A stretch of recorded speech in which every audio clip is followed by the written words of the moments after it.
Hi. We continue today with the second half of 1 Samuel 4, after the Ark of God has been captured by the Philistines and the two sons of Eli, Hophni and Phinehas, have died. As we looked at last time, this section is part of this overall beginning of 1 Samuel, from 1 Samuel 1 to 7, as the chart on the right incorrectly says 1 Samuel 7, but this is for this whole first 7 chapters before we get to the direct question of monarchy. The question of who is to lead Yahweh's people. And as you can see in that first box, as we've been looking at both in the introduction of this section in the last episode, the choice is fivefold between judges, priests, prophets, kings, or Yahweh alone. Last time we saw the ark not as a standalone object that could be commanded by the people of Israel to make God appear like a genie in a bottle, but caused trouble all by itself wherever it went, highlighting the power of God alone, not under human control. In this section of this part of 1 Samuel, we're going to see the fall of the house of Eli, who's been a priest, but is surprisingly named as a judge at the end. And so perhaps it's the end of a certain kind of priesthood, perhaps at the end of a certain kind of judgeship, but perhaps in the allegory, as Robert Poulsen reads this whole first section, it is the end of monarchy as reflected from the time of exile. So let's look a little more closely at how this passage fits into the section around it. We're looking again at 4:11 to 22, the second unit down, where the priestly house of Eli comes to literally to a crashing end. And something to note about this whole section here, so you can see I've highlighted in a boldface the Ark of God, or the Ark of God has been taken. And you see how many times that is highlighted. At the very beginning, the first word of the section, the Ark of God is taken, and the final word. And when Eli dies in the end of the first section there, it says he was fell over because he was an old man and heavy, which is the Hebrew word kabod. But that same word is translated glory down below when his daughter-in-law dies. And names the child Ichabod, the glory has departed. So this combination of the ark being taken and the glory having departed, and one of the questions is the glory in the ark, is the glory of God, or was the glory monarchy that made Israel, or in this case Judah, in Jerusalem, seemed to be shining amongst its neighbors, especially amongst the Philistines. So as we look at this scene, a couple of geographic things to note here. It says, as we can see in verse 12 on the left, that a man of Benjamin ran from the battle line and came to Shiloh. So you can see Shiloh over here, which we saw at the beginning, is both the home of Eli, but it's also the home of Samuel.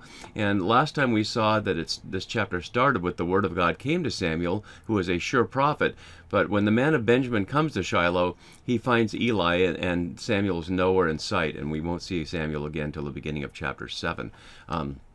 So let's look a little more closely here. We overlapped last time with verse 11, and I won't go back over that now. But here we have in verse 12, we note the parallel with 2 Samuel 1 to 2, which I'll put up there as you can see here. On this third day, a man came from Saul's camp with his clothes torn and dirt on his head. When he came to David, he fell to the ground in obeisance, and David said to him, "Where have you come from?" And he said, "I have escaped from the camp of Israel." So that will be to announce the death of Saul, and here a man of Benjamin comes to announce the death of Eli's own sons. The fact that it's a man of Benjamin takes us back to the end of the book of Judges, and will also have us look forward to the tension between Benjamin and Judah, both in the end of Judges and the civil war that takes place after the brutal rape of the concubine and the lack of Benjaminite hospitality in the city of Gibeah, and then the reconciliation of sorts between Israel and Benjamin, so that Benjamin would not be cut off among the tribes of Israel, so that a number of women were literally stolen from another nation to provide wives. A very brutal section there, and kind of a forced Benjamin back into the fold of Israelite tribes, but with this great smudge on its name for refusing to come to the rescue of the man with his concubine. And at the time, it wasn't for concern for the concubine. The woman who was brutally raped and left at the man's door isn't the concern. The concern is the lack of hospitality for the man himself. So a very brutal and misogynist scene associated with the people of Benjamin. So this man of Benjamin running from the battle line and comes to Shiloh that same day with his clothes torn and earth on his head. When he arrived, Eli was sitting upon his seat. And that recalls verse 9 of chapter 1, where he was sitting on his seat. And as one commentator down there, it says, demonstrates Eli's fall from leadership through complacency in action. He's not doing anything. He's just sitting and watching, as the verse goes on. Sitting in his seat by the road watching, for his heart trembled for the ark of God. And notice he doesn't seem to be concerned about his sons, who he knows are in the battle. He already knows they're corrupt, but he's just concerned about this object, which again, as we've seen, is not necessarily God's presence itself. It's just a box. And when the man came into the city and told the news, all the city cried out.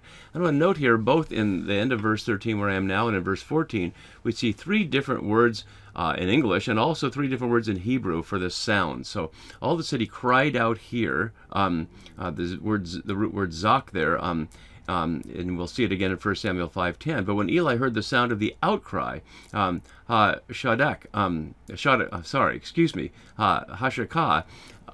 which is the classic sound of the oppressed, as you see down in my note from Genesis 18, in the city of Sodom crying out to Yahweh, and in Exodus 3, the Israelites crying out in Egyptian captivity. So that's what there is. Eli hears the sound, but what he says is, what is this uproar? Haman, which is simply a loud noise.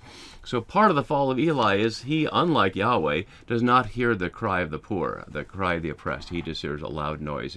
His ability to represent Yahweh on behalf of the people is zero. So Eli was 98 years old, we're told, which is like a double almost jubilee, 2 times 7 squared, 2 times 49, only here in the Bible. And his eyes were set in the translation, but literally standing. So Eli is sitting, and he's standing, and as we'll see, he's about to fall. So the man said to Eli, I've just come from the battle. I fled from the battle today. Notice the repetition there, highlighting the sense of the man emerging alive from the situation. And he said, how did it go, my son? And my son recalls here chapter 3 of verse 6 when he last said to Samuel, my son.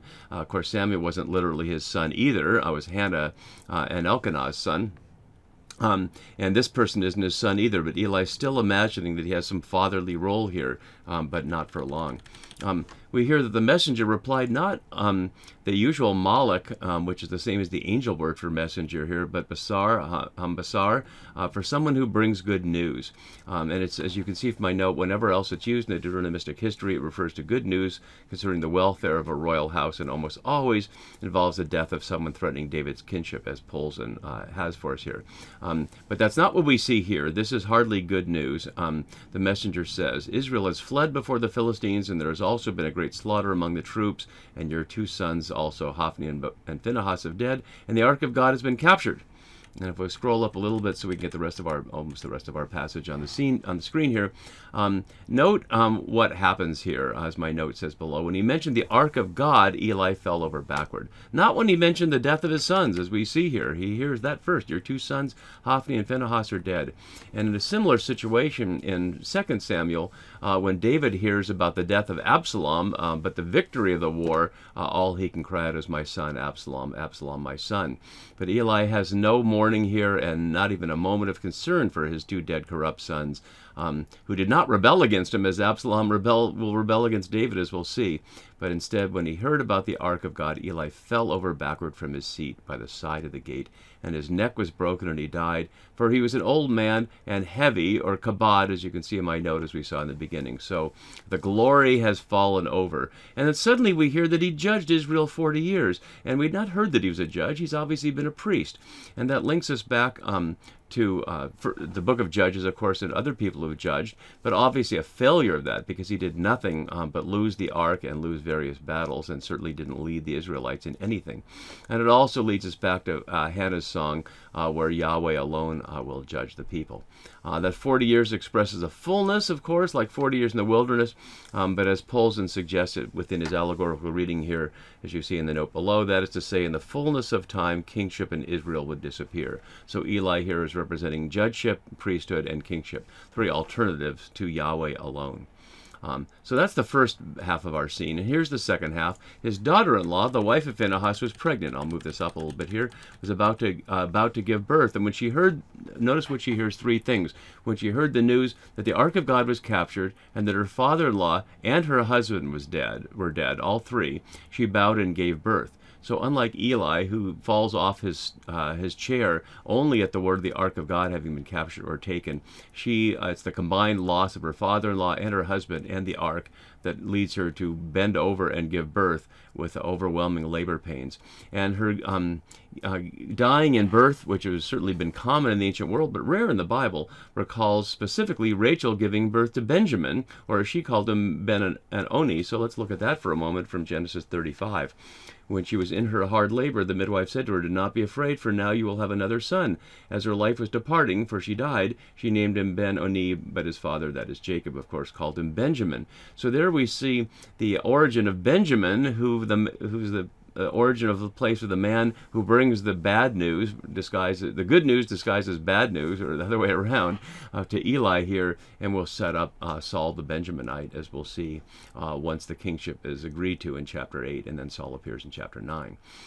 So here we see it again. "Do not be afraid," as the women attending, just as it was to Rachel, "for you have borne a son." But she did not answer or give heed, or literally did not set her heart on that. Instead, as she's dying, she named the child Ichabod, which is to say the glory has departed, as you see in the explanation that the glory has departed from Israel because the ark of God has been captured and because of her father-in-law and her husband. So you see how it frames that directly here. She hears all three of those things in verse 19. They're echoed there in verse 21, and we see that frames this as the glory has departed. Obviously, the glory departing isn't just because her husband and her father-in-law have died, but because however we read this as an allegory or otherwise, Israel has lost and the ark is captured. And so notice in verse 22, it's repeated yet again, in case we missed that theme here, that the glory has departed and the ark is captured. So if we were to continue just for a moment, and I didn't have us look at this here, and where we'll look next time, we'll see that the ark of God, then described as the Ark of Yahweh, takes us into the next scene. So after this disappearance of everything, we'll see what happens when the Philistines take a hold of this powerful object. Will it help the Philistines any more than it helped people so far? See you next time for that. Bye-bye.